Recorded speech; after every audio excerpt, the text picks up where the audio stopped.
Margas World, may pandemic kasi noon. Hindi po, mas tumaas pa si Tatay Digong. Mas tumaas pa siya nung pandemic. After ng pandemic, mas tumaas pa siya. September, pwede na pong mag-survey yung Pulse Asia. Mula January hanggang September, hindi sila nakapag-survey. Nung nag-survey po, mas tumaas pa po si Tatay Digong. Kasi nakita ng tao yung handling niya eh. Yung handling niya sa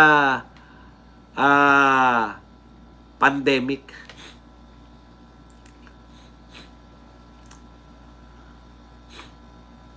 Ikumpara lahat ng presidente na nauna kay BBM. Ayaw nilang ikumpara kung nakakahiya sila. Walang R kabads. Oo, mga walang R yan eh. Si Dizon, si Vince Dizon, wala ring R yan. Parang kagaya lang ng posisyon ni Gadon yan. Walang silbi. 82%. Kahit ikumpara pa yan sa lahat ng mga naunang presidente, wala pa rin panalo si BBM. Correct. Oy, Amik, thank you very much. Body suggestion ko kay Buang-Buang, saman niya sa entourage niya sa Brunei Rupa. Sigurado, malalangisan sila doon. Gusto pa damay siya sa wetbox niya. Yan ang natatandaan ko, estudyante ko niyan eh. Yung Brunei Yuki na yan. Ang nun, ang Senate pa nun, yung sa National Museum na ngayon, National Museum, dati yun ang Senate eh. Pwedeng pumasok eh. Ngayon, ang higpit na eh. Dati, kahit estudyante ko eh. Manunod lang po ako na hearing. Punong-puno yung Senate. Oh. Nakita ko yan, daming mga artista dun. Yan ang unang panood ko ng live ng Senate hearing. Yung kay Brunei Yuki scandal. SNR freshly squeezed lemon juice effective po. At yan po ang bumubuhay sa akin. Actually, ang pinakakape ko ngayon ay lemon. Naubos ko na lang. Yung iniinom ko kanina, lemon po yun. Boss, sinabi ni Toby T na 1,000,000%, saan niya i-address sa atin o sa mga congressman naman nagnakaw? Kasi magkaiba yon or bot. Hindi, ang sinasabi niya, 1,000,000%, kaya nahahabulin sila ni BP Sara. Yung accountability. Kaya yung mga congressman, banat niya yun sa congressman eh. Kaya yung mga congressman na nagsisikap na mag-proceed sa impeachment, kasi takot na takot po sila na maging presidente si BP Sara. Boss Badong, nilayo ko ng mga cellphone ko, baka mahawa ko. Hindi, ganda na po ng pakiramdam ko. Pag pinagpawisan lang, doon na napapaubo. Siguro mahina na pulmon ko. Pero yung mga nagdaan, yung tulog ko po, talagang ubo, grabe. Walang tigil. Sumakit na ulo mo dahil hindi ka makatulog eh. Boss Buds, warm water, pagising sa umaga everyday. Yan. Boss Badong, try mo baking soda. Hindi, okay na po ako. Okay na po ako. Etong mga ganitong yung ubo-ubo na lang paminsan-minsan, hindi po talaga yung dito alam mong panay dahak ka. Tapos kaya ka umubo dahil nilalabas mo siya. Siyempre, dudura mo, etc. Kaya meron akong mahiwagang yung basurahan para hindi na ako babangon-bangon. Magtanong naman po kayo. Wala na ba kayo tatanong panay mga sa ubo ko? Mas importante pa ba ubo ko dyan sa mga tinalakay natin? Boss Badong, try mo baking soda. 1 half teaspoon sa warm water before sleep. Super effective yan pag anti-viral. Stay hydrated, Doc Buds. Always uso ngayon ng sipon at ubo. Sa tagal-tagal na nag-abang ng bus ni Lenny, ngayon lang siya nakasakay. Kaya, todo pa picture. Yun po ang walang katotoran eh. Kaya po yan, mas worse pa yan dito. Wala nang gagawin yan. Mayat-maya pa picture, mayat-maya. Nakita ko na yan si Lenny. Meron ako nakita yung picture niya. Yung sanga ng bumagsak na puno. Lumulusot doon sa ilalim. Sabi nga nung kung Vice President ka naman ng Pilipinas, instead na dumadaan ka, maganda yung photo ops mo dyan sa ilalim ng puno, tagilid mo, magpatawag ka ng traktora para igilid yung lintik na puno na yan. Maraming nakatawid. Bugak talaga eh. Buddy, buti pa ubo mo matigas. Yan na lang nga matigas sa akin, ubo eh. Thank you very much sa pag-quadruple.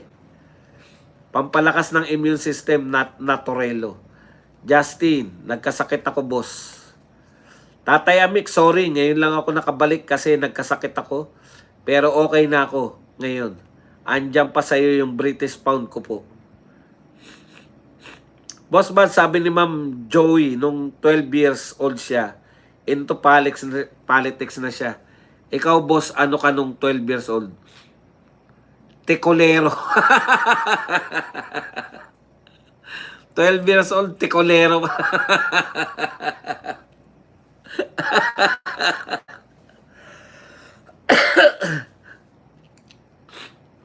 Kailan ba ako sa politics?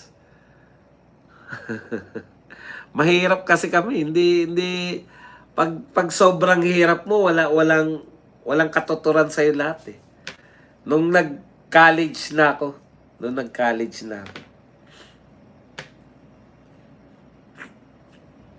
ang alam ko kasi kabisote tayo noon, di ba? Ayun, natatandaan nyo, ang iba pa noong araw eh. Kabisaduhan nun eh. Matalino ka pag marami kang kabisado, kaya mahilig na ako pala sa anong tawag dyan? Current events. Di ba current events ang tawag dyan? Mahilig na ako noon. Noon pa. Elementary pa lang. Grabe nun. Kabisado natin yung mga Prime Minister. Berata. Minister of Defense. Juan Ponce Enrile. Chief of Staff. Kabisado natin lahat. Ministry of Labor, Blas Ople. Kabisado. Kaya ang daming nabugok nun kasi napuno na ng impormasyon yung mga utak natin. Kumbaga punong-puno na. Hindi na natin ma-unload. Sa tricycle naman ngayon ang paandar ni Lenny, Boss Buds. JCC galing Iran yan, tumakas dyan sa Pilipinas.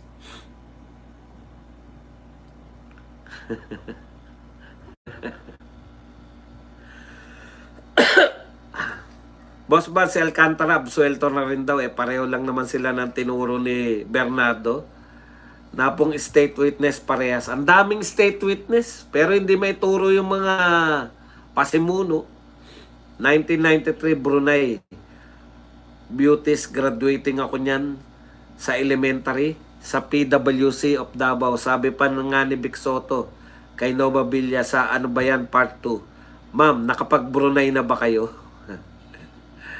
Boss, kung address sa atin, tandaan mga congressman na pipirma ulit sa impeachment kasi magnanakaw yan sila. If a Congress, dapat nilang at all costs i-impeach si BP Sara kasi wala nang pondo na ibibigay sa inyo. Talagang gin kalamansi, kaya lang ayoko nang uminom eh. Hindi ko na kayang uminom ng gin. Baka ma-high blood naman ako. Mag-positive si Marco sa drug test, Boss Buds, 100%.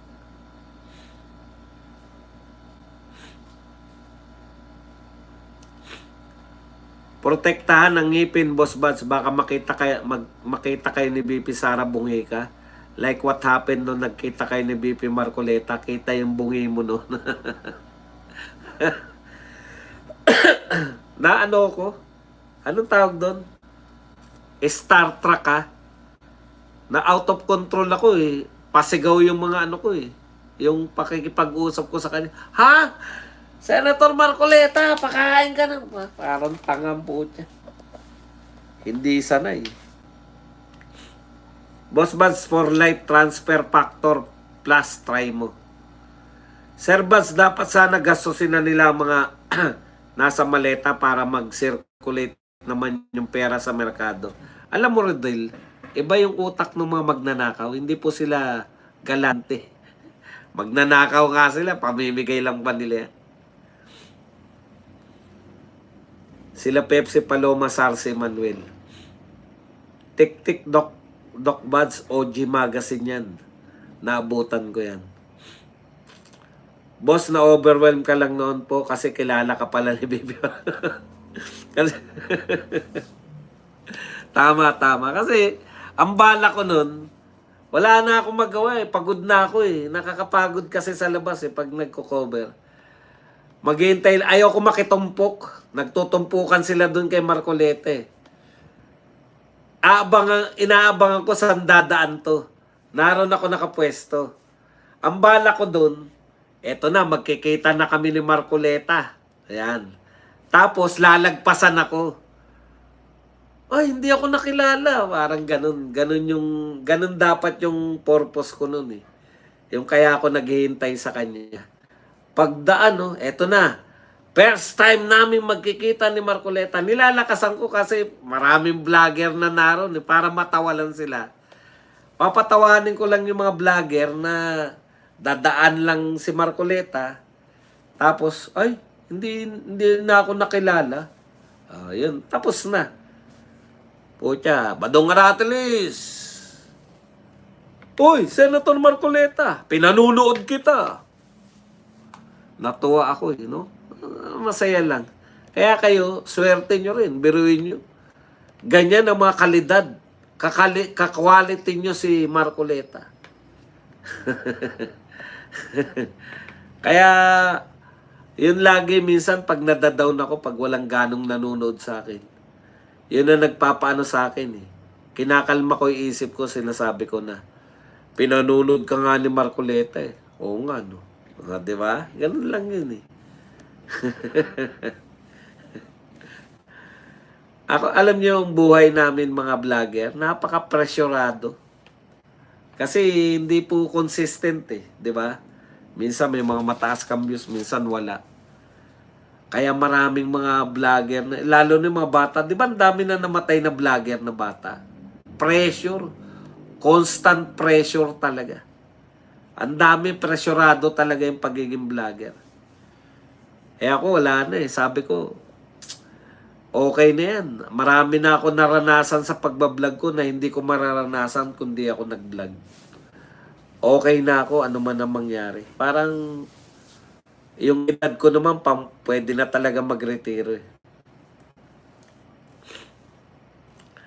Babalik kaya tayo sa 1920s, nakalesa ang pangunahing transportasyon. Ang sabi ni BBM Boss Badong, okay pa daw ang supply ng bilihin.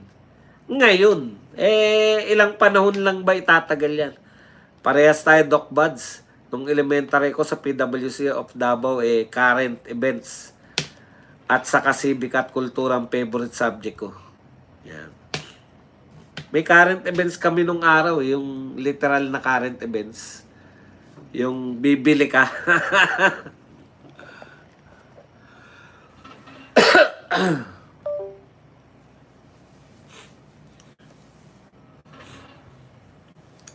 Nag-AI Gemini po ako, grabe pala yung remittance ng OFW para hindi humantong sa recession ng Pinas. Anong bansa, Tatay Badong, ang makikinabang ng war sa Middle East? China. Kasi mag-uubusan sila ng mga missile eh. China, intact yung missile nila eh.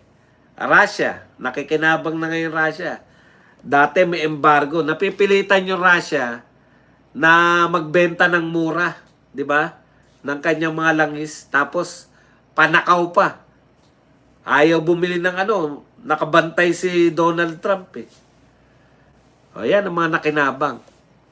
Yung mga sakto ala. Yung kitang-kita agad na may pakinabang, Russia at China ngayon, sa mga oras na to. Ano yung dahilan bakit mga tricycle drivers at buses lang ang mabigyan ng ayuda? Hindi ko na rin po alam kung ano po ang sagot po dyan. Kasi yung ayuda po kasi sa akin, talagang hindi talaga siya ang solusyon eh. Dapat talaga nagsisimula pa lang may alternative na. Yan nga po yun eh, yung how you deal with people, si BBM. Tsepwera sa kanya yung mga kapitbahay natin eh. Lagi US, Europe. Kung meron man siyang gustong makausap dito, Singapore lang.